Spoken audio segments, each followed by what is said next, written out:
Welcome to tasty channel. ಇವತ್ತಿನ recipe cabbage ಪಲ್ಯ. ಇದು ದೋಸೆ ಚಪಾತಿಗೆಲ್ಲ ತುಂಬ ಚೆನ್ನಾಗಿರುತ್ತೆ. ಕ್ಯಾಬೇಜ್ ಎಲ್ಲ ಹೆಚ್ಚಿಟ್ಕೊಂಡಿದ್ದೀನಿ. ಒಂದು ಬಾಣಲೆಗೆ ಎಣ್ಣೆ ಹಾಕ್ಕೊಂಡು ಎಣ್ಣೆ ಕಾಯ್ದ ನಂತರ ಸಾಸಿವೆ ಹಾಕ್ಕೊಂಡಿದ್ದೀನಿ. ಸಾಸಿವೆ ಹಾಕಿದ ನಂತರ ಕಡಲೆಬೇಳೆ, ಹಸಿಮೆಣಸಿನ್ಕಾಯಿ, ಕರಿಬೇವೆಲ್ಲ ಹಾಕ್ಕೊಂಡು ಎಣ್ಣೆಯಲ್ಲಿ ಫ್ರೈ ಮಾಡ್ಕೊತಾ ಇದ್ದೀನಿ. ಸ್ವಲ್ಪ ಚೆನ್ನಾಗಿ ಫ್ರೈ ಆದ ನಂತರ ಈರುಳ್ಳಿ ಹಾಕ್ಕೊತಾ ಇದ್ದೀನಿ. ಈರುಳ್ಳಿ ಕೂಡ ಒಂದೆರಡು ನಿಮಿಷ ಫ್ರೈ ಮಾಡ್ಕೊಬೇಕು.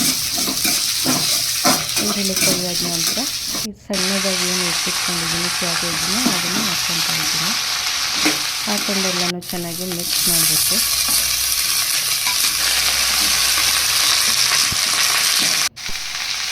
ಇದೆಲ್ಲ ಚೆನ್ನಾಗಿ ಮಿಕ್ಸ್ ಮಾಡ್ಕೊತಾ ಇದ್ದೀನಿ.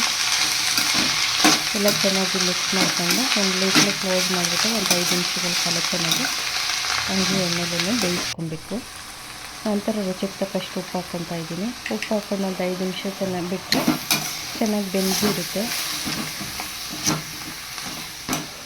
ಇದೆಲ್ಲ ಚೆನ್ನಾಗಿ ಉಪ್ಪು ಹಾಕಿದ ನಂತರ ಎಲ್ಲ ಚೆನ್ನಾಗಿ ಮಿಕ್ಸ್ ಮಾಡಿಕೊಂಡು ಒಂದು ಲಿಟ್ಲು ಕ್ಲೋಸ್ ಮಾಡಿ ನಂತರ ಒಂದು 5-6 ನಿಮಿಷ ಆದಮೇಲೆ ಸ್ವಲ್ಪ ಕೊತ್ತಂಬರಿ ಸೊಪ್ಪು, ಕಾಯಿ ತುರಿ ಹಾಕ್ಕೊಂಡು ಎಲ್ಲ ಚೆನ್ನಾಗಿ ಮಿಕ್ಸ್ ಮಾಡಿಕೊಂಡ್ರೆ ರುಚಿಕರವಾದಂಥ ಕ್ಯಾಬೇಜ್ ಪಲ್ಯ ದೋಸೆ ಚಪಾತಿ ಒಟ್ಟಿಗೆ ತುಂಬ ಚೆನ್ನಾಗಿರುತ್ತೆ.